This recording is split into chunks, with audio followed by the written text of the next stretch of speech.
Welcome dear rockets. आज हम देखने वाले हैं वॉकिंग डेड सीरीज का सीजन 11, जो कि सीरीज का लास्ट एंड फाइनल सीजन है। पिछले सारे सीजन्स के लिंक्स डिस्क्रिप्शन में है, तो उनको देखकर फिर इस सीजन को देखिए, तभी कहानी आपको अच्छे से समझ में आएगी और आप भरपूर एंजॉय कर पाएंगे। तो सीजन 10 के एंड में हमने देखा कि विस्पर्स ने किस तरह अलेक्जेंड्रिया और हिलटॉप का विध्वंस कर दिया था, लेकिन फिर भी वहाँ के लोगों की हिम्मत कम नहीं हुई और उन्होंने विस्पर्स को पूरी तरीके से खत्म कर डाला। इसी बीच मिशॉन रिक को ढूंढने निकली थी, लेकिन दोस्तों वो एक अलग सीरीज बनी थी जो कि रिलीज भी हो चुकी है। अगर आपको वो सीरीज भी चैनल पर देखनी है तो प्लीज इस वीडियो को लाइक एंड शेयर कीजिएगा। तो मिशॉन और रिक के बिना हिलटॉप और अलेक्जेंड्रिया के लोगों का क्या हुआ, उन्होंने आने वाली मुसीबतों को कैसे सामना किया, यही हम देखेंगे फाइनल सीजन में, यानी सीजन 11 में। सीजन 11 की शुरुआत में दिखाते हैं कि विस्पर्स के हमले की वजह से हिलटॉप, अलेक्जेंड्रिया और किंगडम तीनों का विध्वंस हो चुका है। अब इन लोगों को फिर एक नई शुरुआत करनी पड़ेगी। सारे कम्युनिटीज के लोग अलेक्जेंड्रिया में होते हैं और वो अलेक्जेंड्रिया को पहला जैसा बनाने की कोशिश में जुटे होते हैं। क्योंकि ये जगह पूरी तरह से जल चुकी है, तो यहाँ पर कोई जानवर भी नहीं पाए जाते जिनका शिकार किया जा सके। इसी वजह से इन्हें खाने की तंगी होने लगी है। आसपास के सारे टाउन्स में अब लूटने को कुछ रहा ही नहीं।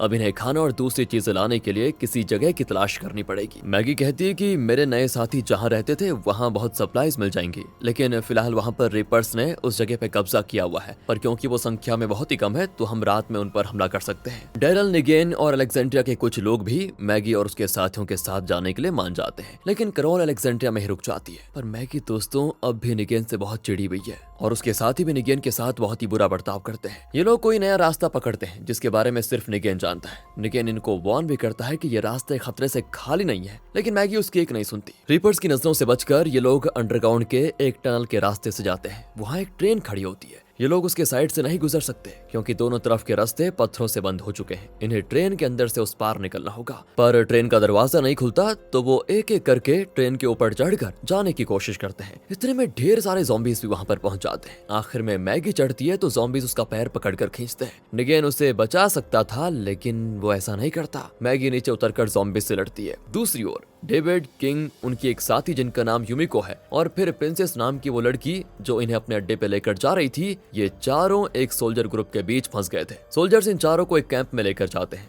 जहां हर एक का इंटरव्यू लिया जाता है। वहां पर इनको कई डिटेल्स पूछी जाती है, जैसे कि ये लोग कौन हैं, कहां से आए हैं, कब और कहां पैदा हुए थे, इनके पेरेंट्स का नाम क्या है, ये लोग किस जगह पले बड़े हुए हैं, वगैरह वगैरह। ये लोग भी अपनी सारी डिटेल्स उन्हें बता देते हैं। इन्हें वहीं पे वेट करने को कहा जाता है। वहाँ के सोल्जर्स ने बहुत ही सोफिस्टिकेटेड सूट्स पहने होते हैं। एक सोल्जर ने रेड सूट पहना होता है, लगता है ये इन सोल्जर का कमांडर है। डेविड को तो अब डर लगने लगता है कि कहीं ये कोई ट्रैप तो नहीं है। रेडियो पर जिस औरत ने हमें यहाँ बुलाया था ये उसी के लोग तो नहीं है कहीं, और न जाने ये हमारे साथ क्या करने वाले हैं। अब नहीं, यहाँ से हमें जल्दी बचकर निकलना होगा। डेविड और यूमी को दो सोल्जर्स के सूट चुरा कर पहन लेते हैं और प्रिंसेस और किंग को ले जाने के बहाने बाहर निकलने की कोशिश करते हैं। पर तभी यूमी को नोटिस करती है कि वहाँ उसकी और उसके भाई की एक फोटो है और उसका एक लेटर भी वहाँ पिन किया होता है। अब उसे लगता है कि अगर उसका भाई यहाँ है तो शायद ये जगह सेफ होगी। वो भी कह देती है कि अरे सुनो यार, हमें जल्दबाजी नहीं करनी चाहिए, थोड़ी देर वेट करके देख लेते हैं। फिर वो सोल्जर्स के सूट भी वापस रख लेते हैं। कमांडर बताता है कि तुम चारों को कॉमनवेल्थ के नागरिक के रूप में स्वीकार कर लिया गया है। इस कम्युनिटी का नाम कॉमनवेल्थ है। यहाँ पता चलता है कि अलेक्जेंड्रिया, हिलटॉप और किंगडम जैसे कम्युनिटी के लोग ज़ॉम्बी एपोकलिप्स के पहले की लाइफ के मुकाबले पिछड़ी हुई लाइफ जी रहे थे,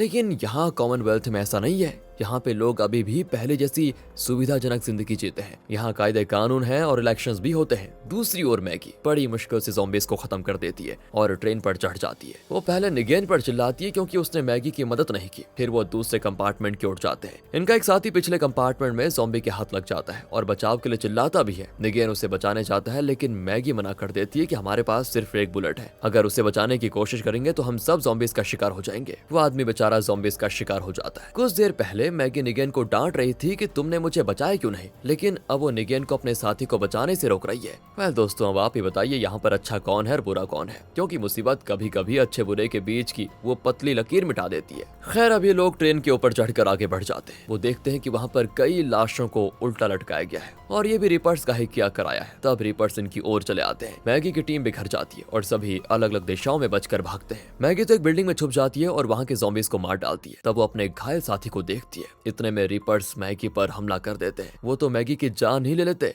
लेकिन ऐन वक्त पर निकेन उसे बचा लेता है। फिर दोनों मिलकर मैगी के साथी को उठाकर एक सेफ जगह पर बिठाकर आगे बढ़ते हैं। मैगी के सारे साथी रीपर्स के हाथों मार खाकर मौत से लड़ रहे होते हैं। मैगी बहुत ही परेशान होती है, लेकिन ना चाहते हुए भी उसे अब निकेन के साथ अकेले जाना पड़ेगा, क्योंकि उसके साथी अब जल्द ही मरकर ज़ॉम्बीज बन जाएंगे। यहाँ अलेक्जेंड्रिया में कैरोल को दिखाते हैं, जो जंगल से घोड़े पकड़ कर लाती है, ताकि उनका इस्तेमाल करके ये लोग दूसरे टाउन में जाकर सप्लाईज को लूट पाए। रीपर से बचकर डैरल बिल्कुल अलग दिशा में चला गया था और उसका डॉग उससे बिछड़ गया था। वो उसे ढूंढने लगता है तो देखता है कि उसके डॉग को एक रीपर ने पकड़ लिया। रीपर अपना मास्क हटाती है तो डैरल उसे पहचान जाता है। इस औरत का नाम है लिया। असल में जब डैरल रिक को ढूंढते हुए जगह जगह भटक रहा था, तब उसकी मुलाकात लिया से हुई थी। ये दोनों यहाँ तक कि इंटीमेट भी हुए थे, और जब वो बिछड़े तो लिया ने डैरल को अपना डॉग दे दिया था। उसी की याद में डैरल इस डॉग को पाल रहा था, लेकिन अब उसे एहसास हो गया है कि लीला रीपर गैंग को बिलोंग करती है। वो तो पूछती है कि तुम जिन लोगों के साथ थे, क्या तुम उनके गैंग को बिलोंग करते हो? डैरल झूठ बोलता है कि नहीं नहीं, उन लोगों को मैं जानता ही नहीं, वो तो मुझे रास्ते में मिले। असल में डैरल तो खुद को और अपने साथियों को बचाने के लिए ही ऐसा कह रहा था। अब लिया डैरल को अपने कैंप में लेकर जाती है, जहाँ रीपर्स उसे बहुत टॉर्चर करते हैं कि सच बताओ, लेकिन डैरल मार खाकर भी यही कहता है कि मेरा उन लोगों से कोई लेना देना है ही नहीं। फिर वो डैरल पर विश्वास करने लगते हैं। ये है रीपर्स का लीडर, जिसका नाम है पॉप। लिया उसे बताती है कि डैरल बहुत ही ताकतवर आदमी है,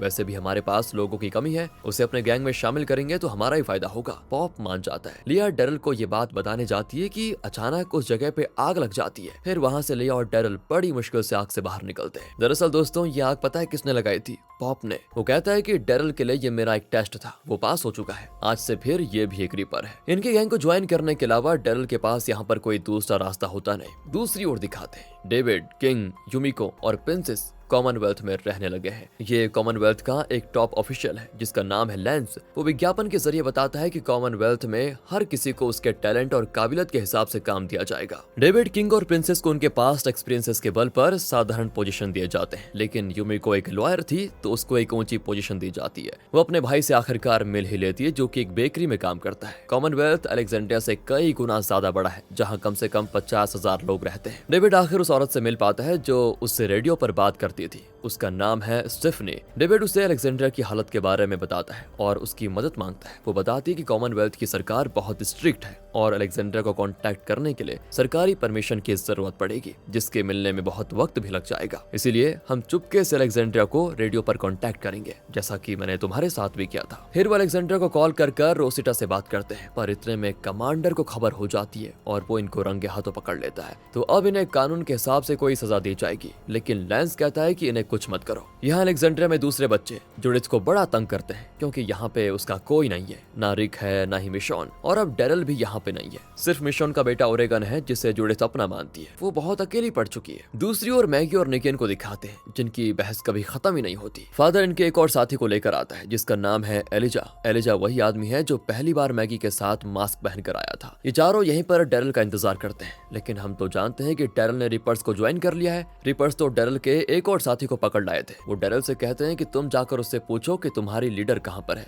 डैरल भी उसके पास जाकर चिल्लाता है कि मैगी कहाँ पर है बताओ, लेकिन वो आंखों से उस आदमी को इशारा कर देता है कि मत बताओ। एंड वो भी समझ जाता है और कहता है कि मैं तुम्हें मैगी के बारे में कुछ नहीं बताऊंगा, गद्दार कहीं के। पर पोप ने दोस्तों अपने एक आदमी को पहले ही इशारा कर लिया था कि अगर तुम्हें लगे कि डैरल एक्टिंग कर रहा है तो उसे शूट कर देना। वो गन लिए बिल्कुल तैयार होता है। डैरल पॉप का विश्वास जीतने के लिए अपने उस साथी का हाथ काट देता है और तब जाकर रिपर्स को उस पर यकीन होता है। वो आदमी बता देता है कि मैगी और बाकी लोग कहाँ छुपे हुए हैं। रिपर्स डैरल को भी साथ लेकर उस जगह जाते हैं। डैरल तो घबरा रहा होता है कि कहीं सभी पकड़े ना जाएं, लेकिन वहाँ पर होता नहीं है कोई। ये लोग तो उस जगह को छान मारते हैं और तब डैरल देख लेता है कि असल में सभी बेसमेंट में छुपे हुए हैं, जिसका दरवाजा फर्श पर है, लेकिन जल्दी में उन्होंने दरवाजे को कारपेट से ठीक से ढका नहीं था। खुशकिस्मती से डैरल ये बात नोटिस कर लेता है और वहाँ पर जाकर खड़ा हो जाता है ताकि किसी की नजर उस पॉइंट पर पड़े ही ना। इसी बीच पॉप के असिस्टेंट और डैरल के बीच थोड़ी अनबन चल रही होती है, क्योंकि असिस्टेंट को अभी भी डैरल पर शक है, पर लिया दोनों को चुप करा देती है और फिर वो बाहर चले जाते हैं। इस तरह डैरल की बदौलत मैगी, निगेन, फादर और एलिजा बच जाते हैं। दूसरी ओर विजिल और शनाया को दिखाते हैं, जो अलेक्जेंड्रिया में रहते हैं। वो एक अजीब जगह के पास जाते हैं, जहाँ पर कुछ ज़ॉम्बीज उन पर हमला करने आते हैं, लेकिन वो ज़ॉम्बीज की तरह धीरे चलने के बजाय हाथों और पैरों के बल बहुत तेज चले आते हैं। असल में ये ज़ॉम्बीज नहीं है, इंसान है जो दूसरे इंसानों को खाते हैं। शायद ज़ॉम्बी एपोकलिप्स का ये साइड इफेक्ट है। कि कुछ इंसान इस तरीके से म्यूटेट हो गए हैं और इन अजीब जंतुओं को फेरल्स कहा जाता है। शनाया और विजिल उन्हें ज़ॉम्बीज के बीच धकेल कर वहां से बच निकलते हैं। दूसरी ओर कॉमनवेल्थ में दिखाते हैं तो डेविड और स्टेफनी को इलीगली रेडियो पर बात करने के लिए ये सजा मिलती है कि उन्हें कॉमनवेल्थ के हॉलिडे स्पॉट पर जाकर वहां के कुछ ज़ॉम्बीज को खत्म करना होगा। दोनों वहां पर जाते हैं तो एक कपल डेटिंग के लिए वहां पर आता है। लगता है ये कॉमनवेल्थ का कोई वीआईपी है। एक ज़ॉम्बी उन्हें काटने आता है तो डेविड और स्टेफनी उसे जान से मार डालते हैं, पर वीआईपी तो उन पर चिल्ला देता है कि मेरे अपने सिक्योरिटी गार्ड्स हैं जो मुझे बचाएंगे, तुम लोगों को बीच में आने की जरूरत क्या है। इसी बीच एक और ज़ॉम्बी उसकी गर्लफ्रेंड के पास आता है तो स्टेफनी तो उसे काट डालती है। ज़ॉम्बी का खून गर्लफ्रेंड पर छिड़क जाता है और उसका पूरा डेट हो जाता है खराब। अब डेरिल लेंस को बताता है कि असल में मैं अलेक्जेंड्रिया के लिए मदद मांगने के लिए यहाँ पर आया था। लेंस भी कह देता है कि तुम हमें अलेक्जेंड्रिया की लोकेशन बताओ, बाकी मैं संभाल लूंगा। पर डेविड कुछ भी बताने से डरता है कि कहीं ये लोग अलेक्जेंड्रिया पर हमला ना कर दें। दूसरी ओर पॉप को दिखाते हैं जो अपने साथी रिपर्स को भड़का रहा होता है कि मैगी और उसके साथियों का पता लगाओ, उन लोगों ने हमारे वेपन्स चुराए हैं। पर वो नहीं जानता कि जब तक डेरिल रिपर्स के साथ है तब तक वो मैगी और दूसरों को कोई आंच भी नहीं आने देगा। यहाँ निगेन अपने साथियों को विस्पर्स के बारे में बहुत कुछ सिखाता है कि किस तरह वो ज़ॉम्बीज की खाल निकाल कर पहन लेते हैं और फिर ज़ॉम्बीज के बीच ज़ॉम्बीज की तरह रहते हैं। वो उन्हें इस बात की ट्रेनिंग भी देता है। फिर ये लोग ज़ॉम्बी मास्क पहनकर ज़ॉम्बीज की भीड़ के साथ रिपर्स के अड्डे पर पहुंच जाते हैं। पॉप बताता है कि यहाँ पहले कभी इतनी बड़ी तादाद में ज़ॉम्बीज नहीं आए। ये सुनकर डेरिल समझ जाता है कि जरूर निगेन और बाकी लोग विस्पर्स के भेस में ढेर सारे ज़ॉम्बीज को यहाँ पर लेकर आ गए हैं। वो पोप से कहता है कि ये लोग तो विस्पर्स हैं जो ज़ॉम्बीज का मास्क पहन कर आए हुए हैं, लेकिन रिपर्स को विश्वास ही नहीं होता। वो ज़ॉम्बीज पर हमला करने जाते हैं तो ज़ॉम्बीज के भेस में खड़े निगेन और मैगी चाकू खोपकर उनको मार डालते हैं। पर पोप को इसकी जरा भी फिक्र नहीं होती क्योंकि उसने जगह जगह माइंस रखे हुए थे और जल्दी सारे ज़ॉम्बीज फट कर मारे जाएंगे। पर इसी बीच मैगी और निगेन अंदर आकर रिपर्स से लड़ते हैं। डेरिल भी अब रिपर्स को मारकर अपने साथियों को बचाता है और लिया को सच भी बता देता है। लिया तो बड़ी गुस्सा होती है कि डेरिल उसके साथ रहकर उसकी गैंग के साथ गद्दारी कर रहा था, पर वो पोप को कुछ नहीं बताती। पोप एक खतरनाक वेपन रेडी कर रहा होता है जो शायद जलते हुए तीर फायर करके ज़ॉम्बीज को खत्म कर डालेगा। वो उस वेपन को ऑन करने वाला होता है कि अचानक लिया उसे मार डालती है। अब डेरिल होता है बड़ा खुश और कहता है कि ये तुमने बढ़िया काम किया, तुम चलो मेरे साथ, हम दोनों अलेक्जेंड्रिया में खुश रहेंगे। लेकिन लिया दूसरे रिपर्स को इन्फॉर्म कर देती है कि पॉप मर चुका है और डेरिल गद्दार निकला है।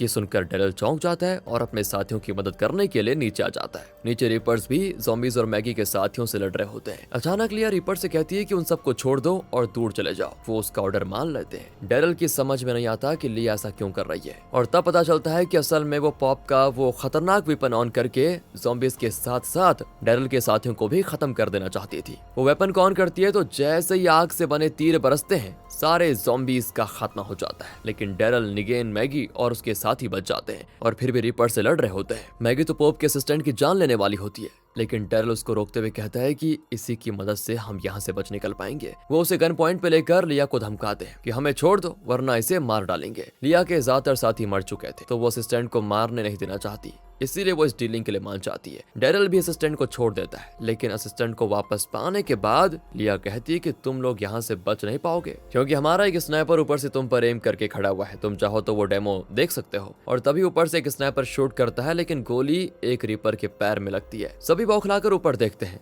ओह, तो पता चलता है कि ऊपर स्नाइपर का गन लेकर फादर खड़ा हुआ है। उसने पहले ही स्नाइपर को मारकर गन ले ली थी। लिया समझ जाती है कि अब रिपर्स हार चुके हैं तो वो मैगी, डेरिल और उनके साथियों को जाने देती है। लेकिन एल्जा मैगी से कहती है कि हम सब तुम्हारे साथ इसीलिए आए क्योंकि तुमने प्रॉमिस किया था कि हम रिपर से सेफ रहेंगे, लेकिन इन लोगों ने हमारे सभी साथियों को मार डाला और तुम इन्हें जिंदा छोड़ दोगी। मैगी से रहा नहीं जाता और वो सारे रिपर्स को शूट कर देती है। सिर्फ लिया जिंदा बच निकलती है, लेकिन उसके हाथ में भी गोली लग जाती है। दूसरी ओर अलेक्जेंड्रिया में इतनी तेज बारिश होती है कि घरों में पानी घुस जाता है। सिर्फ पानी ही नहीं, ज़ॉम्बीज भी अंदर घुस आते हैं। जुडिथ और अलेक्जेंड्रिया की एक और लड़की बेसमेंट में फंसी होती है जहाँ एक ज़ॉम्बी भी होता है, पर एरोन उन दोनों को बचाकर बाहर लेकर आता है और खुद अंदर जाकर ज़ॉम्बीज से लड़ता है। पानी तेजी से भर रहा होता है। अलेक्जेंड्रिया के लोग एक रस्सी की मदद से एरोन को बाहर खींच लेते हैं। दूसरी ओर मैगी, निगेन और उनके साथी रिपर्स को खत्म करके उनके सारे सप्लाईज और वेपन्स चुराकर अलेक्जेंड्रिया की ओर निकल आते हैं। लेकिन निगेन मैगी से कहता है कि मेरी वजह से तुमने जो जिंदगी खोई वो तुम कभी भुला नहीं सकती। ये मैं अच्छी तरह जानता हूँ, तुम कभी मुझे माफ नहीं कर पाओगे, इसीलिए अब हम दोनों का एक साथ रहना ठीक नहीं होगा। मैंने तुम्हारे रास्ते से हट जाने का फैसला कर लिया है। आज के बाद तुम्हें मुझे देखने की जरूरत ही नहीं पड़ेगी। तुम अब चैन से जी पाओगी। ये कहकर नेगेन अपनी जिंदगी जीने के लिए बिल्कुल अलग रास्ता ले लेता है। बाकी लोग सप्लाईज को लेकर अलेक्जेंड्रिया आ जाते हैं, तो अलेक्जेंड्रिया के लोग बड़े खुश होते हैं कि अब हम अलेक्जेंड्रिया को पहले की तरह बनाएंगे। लेकिन इनकी खुशी को आग लगाने के लिए आ जाते हैं कॉमनवेल्थ के सोल्जर। डैरल तो अपना धनुष बाण उठा लेता है हमला करने के लिए। अचानक सोल्जर्स के बीच से डेविड चिल्लाता है कि अटैक मत करो, ये लोग हमारी मदद करने के लिए आए हुए हैं। फिर वो इन्हें कॉमनवेल्थ के बारे में बताता है और लैंस का इंट्रोडक्शन देता है। लैंस भी प्रॉमिस करता है कि हम यहाँ आपकी मदद करने के लिए आए हुए हैं। यहाँ से कट करके 6 महीने के बाद का सीन दिखाया जाता है जब मैगी हिल टॉप में खड़ी है। गेट के बाहर कॉमनवेल्थ के सोल्जर्स और लैंस खड़े होते हैं। उनमें से एक सोल्जर आगे आकर कहता है कि मैगी प्लीज गेट खोलो, पर मैगी इनकार कर देती है। तब वो सोल्जर अपना हेड गियर उतारता है और पता चलता है कि ये तो डैरल है। डैरल ने कॉमनवेल्थ की आर्मी ज्वाइन कर ली थी। ये कैसे हुआ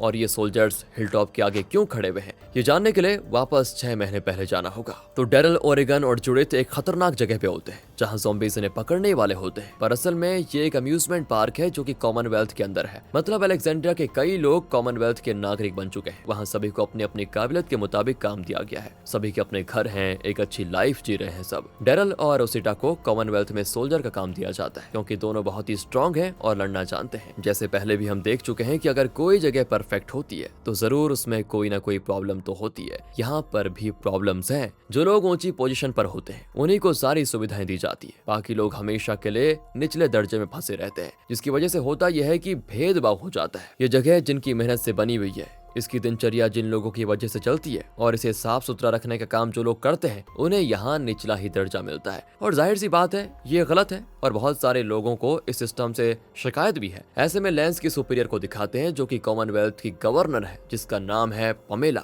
असल में पेमेला के पिता ने ही इस कॉमनवेल्थ का निर्माण करवाया था। यहाँ से डेविड को दिखाते हैं जो अपनी गर्लफ्रेंड स्टेफनी को शादी के लिए प्रपोज करता है, पर अचानक वो कहीं गायब हो जाती है और डेविड बिल्कुल तड़प उठता है कि कहाँ चली गई। तब पता चलता है कि असल में लैंस ने ही स्टीफनी के जरिए अलेक्जेंड्रा को कांटेक्ट किया था और डेविड को यहाँ बुला लिया। इस तरह डेविड यहाँ पहुंचा। स्टीफनी तो उस औरत का असली नाम भी नहीं था और ना ही वो डेविड से प्यार करती थी। डेविड अब लैंस से कहता है कि मुझे धोखे से तुम यहाँ पर लेकर आ गए और मेरे जरिए मेरे लोगों को भी फुसलाकर यहाँ कॉमनवेल्थ में लेकर आ गए। पर लैंस कहता है कि तुम्हें शिकायत नहीं, शुक्रिया अदा करना चाहिए। तुम्हारे लोग यहाँ सेफ हैं। अगर वो बाहर होते तो कब का ज़ॉम्बीज का शिकार बन जाते। और तभी चश्मा पहनी हुई एक औरत आती है और कहती है कि सच तो यह है कि रेडियो पर तो मैं तुमसे बात किया करती थी, ना कि स्टीफनी। इस औरत का नाम मैक्स है। मैक्स तो लड़के का नाम हो गया, चलो इसका नाम मैक्स ही रखते हैं। और इसने ही कॉमनवेल्थ की सरकार से छुपाकर अपने कमरे में एक रेडियो रखा था जिसके जरिए वो डेविड से बात करती थी। लेकिन एक दिन मैक्सी के भाई को यानी कॉमनवेल्थ की आर्मी के कमांडर को ये बात पता चल गई और उसने लैंस को इन्फॉर्म कर दिया। उसके बाद लैंस ने मैक्सी का रेडियो छीन लिया,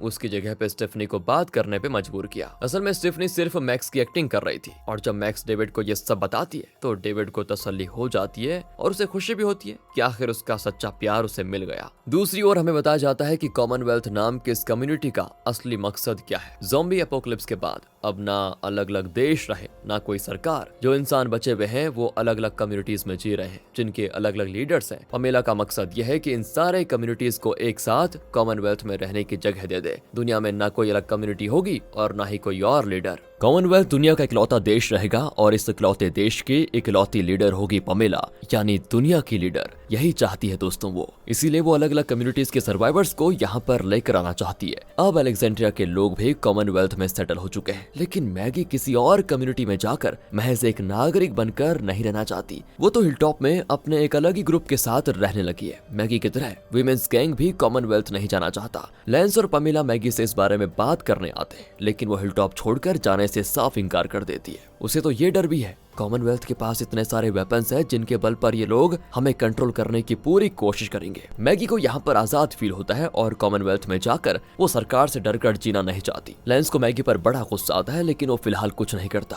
क्योंकि मैगी के कई साथी कॉमनवेल्थ में रहते हैं। अगर मैगी के साथ जोर जबरदस्ती की गई तो कॉमनवेल्थ में आतंक फैल सकता है। लैंस एक और गैंग के पास जाता है, उनसे भी वही बात करता है जो उसने मैगी से की थी, पर उनका लीडर इसका मजाक उड़ाने लगता है। वो कॉमनवेल्थ का प्रस्ताव साफ इनकार कर देता है, लेकिन लेकिन लैंस ने अपने सुपरवाइजर को समझाकर भेजा था कि वो गैंग बातों से नहीं मानेगा, उन लोगों ने हमारे वेपन्स भी चुराए हैं। इसलिए सुपरवाइजर यहाँ पर आया है और वो उस गैंग के लोगों को पकड़कर खूब पीटता है दोस्तों। इसके साथ ही फादर और एरोन भी होते हैं जो कॉमनवेल्थ वालों को रोक देते हैं, लेकिन कॉमनवेल्थ के सोल्जर्स इन दोनों को भी पकड़ लेते हैं। अचानक कॉमनवेल्थ सोल्जर्स पर कोई अटैक करता है और ये कोई और नहीं बल्कि निगेन है। जब उसे पता चलता है कि उसके ग्रुप ने एरोन और फादर को पकड़ के रखा हुआ है तो वो मैगी से मदद मांगने के लिए एक लड़के को भेजता है, लेकिन रास्ते में कॉमनवेल्थ वाले उस लड़के को शूट कर देते हैं। फिर भी वो जान बचाकर मैगी के पास पहुंच ही जाता है, उसे सब कुछ बता देता है। मैगी भी इनकी मदद करने के लिए निकल जाती है। निगेन फादर को बचाकर एक सेफ जगह पे लेकर आ जाता है और एरोन बचकर मैगी के पास पहुंच जाता है। लैंस का वो सुपरवाइजर दोस्तों एक नंबर का साइको आदमी है जो उस गैंग को खत्म कर डालता है। मैगी और ग्लेन का बेटा वो भी आया होता है जिसे कॉमनवेल्थ के सोल्जर्स पकड़ लेते हैं, लेकिन यहाँ भी निगेन उसे बचा लेता है। निगेन के साथ एक लड़की भी होती है जिसका नाम है एनी। निगेन और एनी की दोस्तों शादी हो चुकी है और फिलहाल एनी प्रेग्नेंट है। अचानक मैगी का बेटा निगेन पर गन तान कर पूछता है कि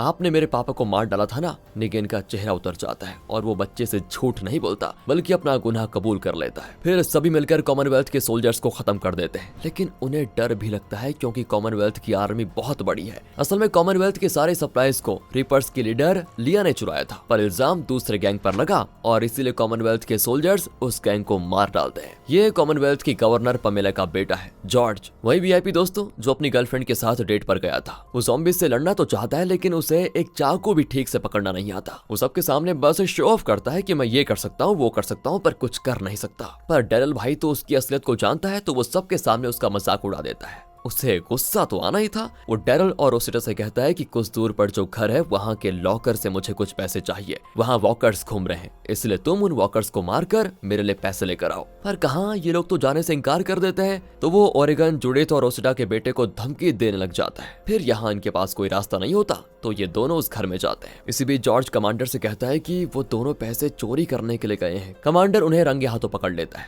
लेकिन वो सच बताते हैं कि जॉर्ज ने ही हमें पैसे लेने के लिए भेजा था। कमांडर को जॉर्ज से और पेमेला से बहुत चिढ़न होती है क्योंकि उसका विश्वास था कि कॉमनवेल्थ में लोकतंत्र चलता है, लेकिन अब उसे एहसास हो गया है कि ये लोकतंत्र नहीं वीआईपी तंत्र चल रहा है। और बताओ मैं भी इन लोगों की कठपुतली बन बैठा हूँ। जॉर्ज के कहने पर कमांडर अपने 2 गार्ड्स को शूट कर देता है। लैंस ने अपना सुपरवाइजर भेजकर एक गैंग का खात्मा करवाया था, लेकिन उस गैंग के 2 लोग जिंदा बच गए थे, यानी फादर और एरोन। मैगी और निगेन तो इनसे लड़कर बच निकले थे। अब लैंस तो फादर और एरोन से सवाल करता है तो डैरल बीच में आकर उन दोनों को सपोर्ट करता है। डैरल जानता है कि कुछ ना कुछ तो गड़बड़ जरूर हुई है, पर लैंस उस पर भी विश्वास नहीं करता और कहता है कि हम मैगी के पास जाकर सच का पता लगाएंगे, बस यही एक तरीका है। इसलिए वो डैरल और कुछ सोल्जर्स को लेकर हिल टॉप आया है जहां मैगी उनको अंदर आने नहीं दे रही है। और दोस्तों ये पहले ही दिखाया गया था। अब डैरल के कहने पर मैगी उन्हें अंदर अलाउ कर देती है और ये लैंस तो जैसे हिल टॉप पर छापा मार रहा होता है। वो हर कोने में ढूंढता है कि कहीं ना कहीं अगर उसे मैगी के खिलाफ कोई सबूत मिल जाए कि उसी ने कॉमनवेल्थ के वेपन्स को चोरी किया था तो फिर तो वो पूरी हिल टॉप को उड़ा देगा, ये उसका सोचना था। और खासकर मैगी को तो कॉमनवेल्थ का गुलाम बना देगा। लेकिन उसे दोस्तों एक भी सबूत नहीं मिलता तो वो मैगी के बेटे से बात करने लगता है कि कहीं कुछ वो बता दे मुझे। लेकिन अचानक मैगी का साथी और डैरल उसे पकड़ लेते हैं और डैरल उसे गन पॉइंट पर धमकाता है कि मैगी पे शक मत करो। और हाँ, बच्चे को धमकाने की कोशिश की तो बहुत ही बुरा होगा। लैंस सोल्जर्स को लेकर चुपचाप निकल जाता है वहां से। फिर वो रास्ते में एक जगह पर रुकते हैं। तब डैरल, फादर और एरोन के बीच बातचीत चलती है कि लैंस ये सब इसीलिए कर रहा है क्योंकि उसे अपने खोए हुए वेपन्स चाहिए। अगर वो मिल जाए तो वो किसी को परेशान नहीं करेगा। लेकिन तब लैंस अपने सोल्जर्स को लेकर एक कैंप की ओर जाता है, पर वहां लिया होती है जो इन पर सीधे अटैक कर देती है। तब जाकर लैंस रियलाइज करता है कि मैगी ने वेपन्स नहीं चुराए बल्कि लिया ने चुराए थे। लेकिन लैंस तो उससे बदला लेने के बजाय उसके साथ डीलिंग करता है कि तुम मैगी को खत्म करने में मेरी मदद करोगी तो मैं खुद तुम्हें वेपन्स और दूंगा। लिया को भी मैगी से बदला चुकाना था क्योंकि उसने लिया के पूरे रिपर्स गैंग को खत्म कर दिया था। तो अब लैंस मैगी को खत्म करने के साथ साथ उसके ग्रुप में जो डैरल, एरोन और फादर हैं उन्हें भी जान से मारने का एक मास्टर प्लान बनाता है। वो इन तीनों को अपने सोल्जर्स के साथ एक जगह पर लेकर जाता है जहाँ वो इन्हें चारों तरफ से घेर लेंगे और इनका खात्मा कर लेंगे। लेकिन दोस्तों डैरल और उसके साथियों के बाल भी धूप में सफेद नहीं हुए थे। वो लैंस का प्लान समझ जाते हैं और तीनों मिलकर सारे सोल्जर्स को कर देते हैं शूट। फिर वो मैगी को बचाने के लिए जाते हैं। वहाँ मैगी की जान लेने के लिए लिया और लैंस के कुछ आदमी गए होते हैं, लेकिन मैगी ने इनके लिए एक ट्रैप बिछाया होता है। ये तो और स्मार्ट है। ये लोग उसमें फंसकर अपनी जान गंवा बैठते हैं, पर इस बार भी लिया बच जाती है। वो मैगी का पीछा करके उसको पकड़कर एक जगह बांध देती है। वो मैगी को शूट करने वाली होती है कि मैगी अपने हाथ खोलकर उससे लड़ती है। लिया मैगी को बहुत मारती है और आखिर उसकी जान लेने वाली होती है कि तभी डैरल पीछे से उसे शूट करके मार डालता है। फाइनली ये लिया खत्म हो गई। बाहर लैंस भी होता है। डेरल अंदर से उसे भी शूट कर देता है, लेकिन बुलेट उसे रगड़ कर निकल जाता है और इस तरह वो बच जाता है इस बार। लेकिन अब वो डेरल की जान के पीछे पड़ जाता है दोस्तों। इसी बीच डेरल और मैगी बच निकल जाते हैं। यहाँ कॉमनवेल्थ का कमांडर सरकार को उलटने का पूरा प्लान तैयार कर रहा होता है, क्योंकि वो जान चुका था कि यहाँ की सरकार आम लोगों के लिए नहीं बल्कि पावरफुल लोगों के लिए काम कर रही है। इस सरकार को गिराने के लिए वो पैमेला, उसके बेटे जॉर्ज और बाकी वीआईपीज की काली करतूतों के सारे सबूत इकट्ठा करने लगता है। कॉमनवेल्थ में न्यूज़पेपर्स भी चलाया जाता है, जिसके जरिए भी उसे कई सबूत मिलते हैं। दूसरी ओर लैंस अपने सोल्जर्स की मदद से अलेक्जेंड्रिया, हिलटॉप, किंगडम और विमेंस गैंग की सभी लोगों को पकड़ लेता है। पर इसी बीच कॉमनवेल्थ में प्रोटेस्ट शुरू हो जाता है, क्योंकि जॉर्ज ने अपने अधिकार का दुष्प्रयोग किया था और वो करके कॉमनवेल्थ के कई आम नागरिकों की जान लेने की कोशिश भी की। इन प्रॉब्लम्स के अलावा ज़ॉम्बी का एक बहुत बड़ा झुंड कॉमनवेल्थ की ओर आ रहा होता है। इसी बीच निगेन कॉमनवेल्थ में एंटर करके कमांडर से मिलता है। उसकी परमिशन लेकर वो करोल से मिलता है। निगेन को देखते ही करोल बहुत खुश होती है, क्योंकि निगेन जहाँ भी जाता है वहाँ की प्रॉब्लम को सॉल्व जरूर करता है। करोल को यकीन है कि कॉमनवेल्थ की इस प्रॉब्लम को भी निगेन बखूबी सॉल्व कर देगा। फिर वो प्लान करते हैं कि सबसे पहले तो हमें लैंस की हरकतें रोकनी पड़ेंगी और फिर हमें गवर्नर और उसके बेटे को अपने कब्जे में करना होगा। वो पैमेला से मिलते हैं और बताते हैं कि इस प्रोटेस्ट को रोकने के लिए और आपके बेटे को बचाने के लिए हम सारा इल्जाम लैंस पर लगाकर उसे सजा दिलवाएंगे, तभी जाकर लोग शांत होंगे। फिर आप और आपका बेटा चैन से यहाँ पर आराम से रह पाएंगे, वरना लोग अगर एक हो गए तो आपके बेटे की जान भी ले लेंगे। ये डील पैमेला को जच जाती है और वो मान लेती है। यहाँ लैंस के आदमी डेरल, फादर और एरन को घेर चुके थे, लेकिन डेरल लैंस के गले में चाकू दबा देता है। लैंस अपने बचाव में कुछ कर नहीं पाता।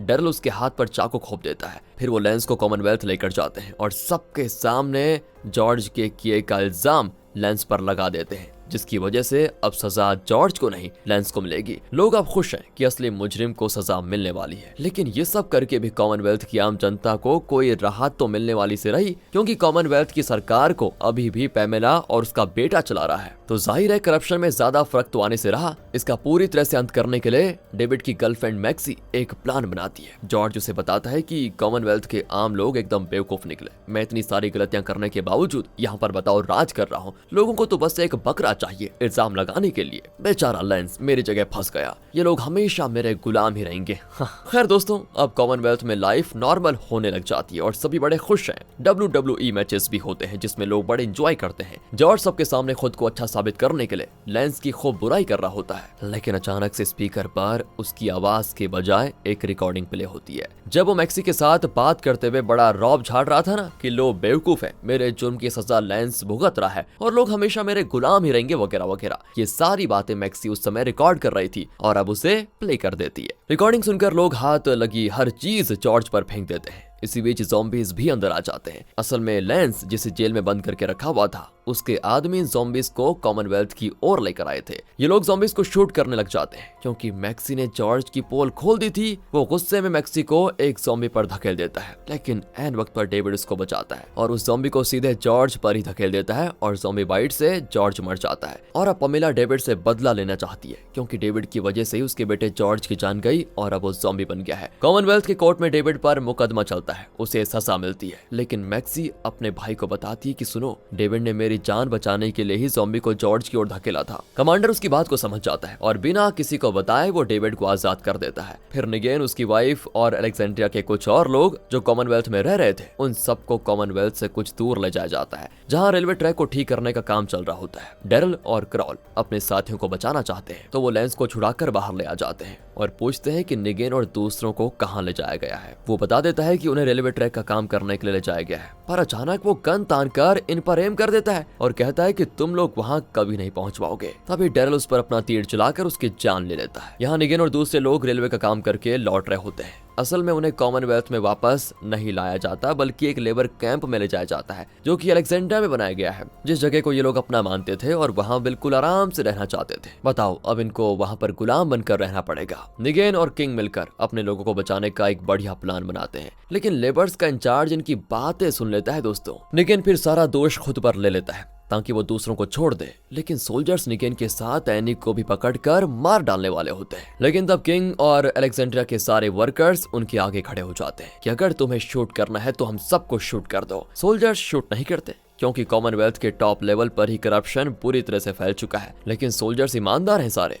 वो समझ जाते हैं कि हमें जो करने को कहा जा रहा है वो गलत है, लेकिन ये इंचार्ज है ना, यहाँ से बच निकलने के लिए एक वर्कर को गन पॉइंट पर पकड़ लेता है, लेकिन डैरल यहाँ भी इंचार्ज को शूट कर देता है। तो चलो, बाहर की प्रॉब्लम तो सॉल्व हो चुकी है, लेकिन अब इन्हें कॉमनवेल्थ के अंदरूनी प्रॉब्लम को करना पड़ेगा सॉल्व, यानी पमेला का खात्मा। तो ये लोग कॉमनवेल्थ के ट्रेन से वापस आ जाते हैं, लेकिन कॉमनवेल्थ के लोग पहले से पमेला के खिलाफ यहाँ प्रोटेस्ट शुरू कर चुके थे। पमेला अपने आदमियों से कहती है कि ये लोग सिर्फ ज़ॉम्बी से डरेंगे, कहीं से भी ज़ॉम्बीज को पकड़ कर लेकर आओ। इसी बीच चैरोन और लिडिया अपने साथियों के साथ मिलकर एक जगह पर ज़ॉम्बी से लड़ रहे होते हैं। नॉर्मली ज़ॉम्बीज बंद दरवाजे को धक्का देकर उसे तोड़ने की कोशिश करते हैं, लेकिन ये वाले ज़ॉम्बीज दरवाजे का नॉब खोलने की कोशिश करते हैं और कुछ तो ऊपर ही चढ़ जाते हैं। इन्हें शक होता है कि कहीं ये ज़ॉम्बीज ना होकर विस्पर्स तो नहीं है। वो एक ज़ॉम्बी के मुंह से खाल उतारते हैं तो पता चलता है कि ये तो असली ज़ॉम्बी है। ये लोग समझ जाते हैं कि ज़ॉम्बीज तो सच में बड़े इंटेलिजेंट हो रहे हैं, यानी इवॉल्व। इतना ही नहीं, कुछ ज़ॉम्बीज तो नीचे पड़ा पत्थर उठाकर मारने की कोशिश करते हैं, यानी इस कदर इंटेलिजेंट हो रहे हैं ज़ॉम्बीज। ये लोग ज़ॉम्बीज का खून अपने शरीर पर लगाकर उन्हीं के बीच चले जाते हैं और सारे ज़ॉम्बीज को लेकर जाते हैं कॉमनवेल्थ की ओर। मतलब इनका इरादा है कॉमनवेल्थ पर ज़ॉम्बी अटैक करवाना, लेकिन ये लोग खुद अटैक नहीं कर सकते,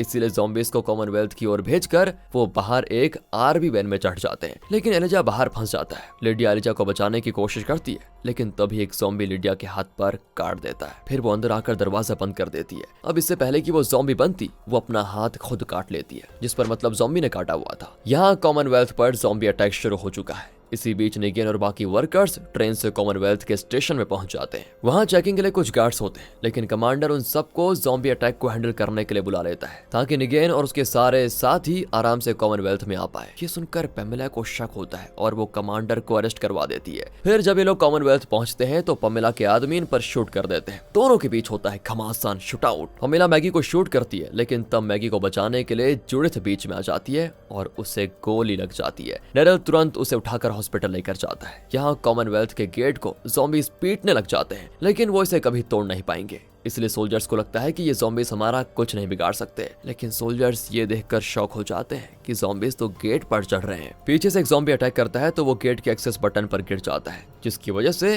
गेट ओपन। फिर क्या था, सारे ज़ॉम्बीज अंदर। इसी बीच पमेला अपने गार्ड्स को इंस्ट्रक्शंस देती है कि सबसे पहले तो तुम लोग वीआईपी एरिया को प्रोटेक्ट करो, बाकी लोगों की फिक्र भाड़ में जाए। इसी बीच मैक्सी अपने भाई यानी कमांडर को जेल से छुड़ा लेती है और वो अपने सपोर्टर्स के साथ मिलकर पमेला के आदमियों से लड़ता है। डेविड और दूसरे लोग भी आम लोगों की सुरक्षा के लिए ज़ॉम्बी से लड़ जाते हैं। फिर ज़ॉम्बी से बचकर सभी ऊपर चढ़ रहे होते हैं, लेकिन रोसिटा बेचारी ज़ॉम्बीज के बीच गिर जाती है। लेकिन वही बात है ना, वो अपने वेपन से ज़ॉम्बीज को मारकर फिर ऊपर चढ़ जाती है। कमांडर और उसके आदमी पमेला को पूरी तरह घेर लेते हैं। कमांडर कहता है कि आप कॉमनवेल्थ के लीडर रहने के काबिल कभी रही नहीं। आप जनता की भलाई नहीं करती, बल्कि सिर्फ और सिर्फ अपनी भलाई की सोचती हो। आप अपनी ड्यूटी से मुकर गई है, इसीलिए हम आपको अरेस्ट कर रहे हैं। लेकिन पमेला के सपोर्टर्स कमांडर के खिलाफ लड़ने पे उतर आते हैं। तभी टेरल को रिक की बात याद आती है कि इस तरह आपस में लड़कर किसी समस्या का समाधान हो ही नहीं सकता। वो सभी को रिक के बेटे काल की बात को समझाता है कि हमें एक होकर मिलजुल कर साथ रहना होगा, तभी चैन से जी पाएंगे, वरना आपस में लड़कर मर जाएंगे।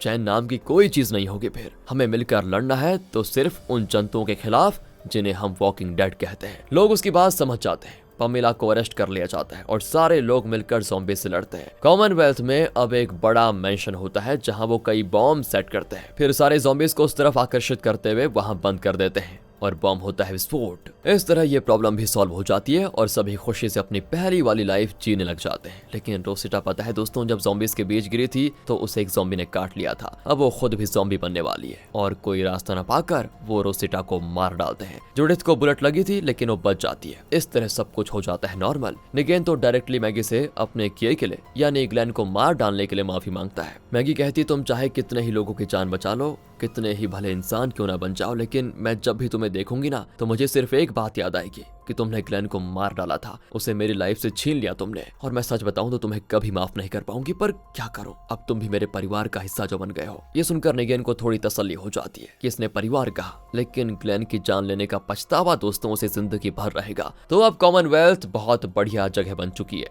किंग की सर्जरी हो चुकी है, उसका कैंसर निकाल दिया गया है, वो बिल्कुल ठीक है। इतना ही नहीं, कॉमनवेल्थ का नया गवर्नर भी किंग है। लेकिन अलेक्जेंड्रिया के लोग वापस अलेक्जेंड्रिया आ जाते हैं और कॉमनवेल्थ की मदद से अलेक्जेंड्रिया इंडिया को पहले जैसा खूबसूरत बनाने में सफलता हो जाती है। डेरिल एक बार फिर रिक की तलाश में निकल पड़ता है क्योंकि मिशोन ने कहा था कि वो जिंदा है, पर इस बार डेरिल को रिक और मिशोन दोनों को ढूंढना होगा। जूडिथ और ओरेगन को विश्वास है कि उनके पेरेंट्स रिक और मिशोन जरूर वापस आएंगे और वो उनका इंतजार करते हैं। यहाँ से कट करके दोस्तों आ जाइए मिशोन को दिखाते हैं, जिसे अभी भी यकीन है कि रिक को वो ढूंढ निकालेगी। फाइनली बहुत लंबे समय के बाद अपने हीरो रिक को दिखाते हैं, जिसके साथ न जाने दोस्तों क्या हुआ था। उसने एक यूनिफॉर्म पहन रखा है जिसपे 3 सर्कल्स बने हुए हैं। यही सिंबल उस हेलीकॉप्टर पर भी बना था जिसमें रिक को कहीं ले जाया गया था। वो एक कागज पर कुछ लिखकर उसे एक बोतल में घुसा देता है और फिर पानी में फेंकता है। फिर अपना बैग उठाकर एक शिप के अंदर फेंक देता है। लगता है वो किसी का इंतजार कर रहा है। तब ऊपर से एक हेलीकॉप्टर उड़ता हुआ नजर आता है, जिसको देखकर रिक हंसता है। लगता है दोस्तों रिक ने कोई बहुत बड़ा प्लान बनाया है और यही होता है वॉकिंग डेड सीरीज के सीजन 11 का अंत, यानी वॉकिंग डेड सीरीज का अंत। रुकिए जरा, मैंने आपको कहा था ना कि रिक के ऊपर एक और सीरीज है, उसको भी लेकर आएंगे, डोंट वरी। इसके बाद वॉकिंग डेड सीरीज के दूसरे मेन कैरेक्टर्स की लाइफ में जो हुआ उस पर दोस्तों अलग से सीरीज बनी हुई है। अच्छा ये बात तो मैंने आपको बता दी यार। मतलब निगेन और मैगी जिनका हमेशा टकराव होता रहता था, उनके कैरेक्टर्स पर आधारित एक अलग सीरीज बनी है जिसका नाम है The Walking dead dead city. Daryl और क्रॉल ने मिलकर जो कांड किए उनकी एक सीरीज बनी थी जिसका नाम है The Walking Dead Daryl Dixon. फिर रिक और मिशोन पर आधारित एक अलग सीरीज है जिसका नाम है The Walking dead the ones who live. यार ये है क्या? वैसे सीरीज की कहानी के तौर पर सिर्फ एक बात कही जा सकती है दोस्तों कि कुछ सीजन्स में ऐसे एपिसोड्स थे जो बेवजह लिए गए थे, शायद क्योंकि उससे कहानी जोर पकड़ने के बजाय घिसी चली जाती है। इसीलिए हम एपिसोड्स के हिसाब से नहीं बल्कि सीजन्स के हिसाब से कवर कर रहे थे। अगर एपिसोड्स दिखाते तो पता नहीं 5-6 महीने लग जाते और तब तक शायद आईपीएल भी आ जाता। नहीं क्या सोच रहे हो, मेरी तो सीएसके है। मिलते हैं आपसे अगली वीडियो में, ध्यान रखेगा अपना and finally thanks for watching.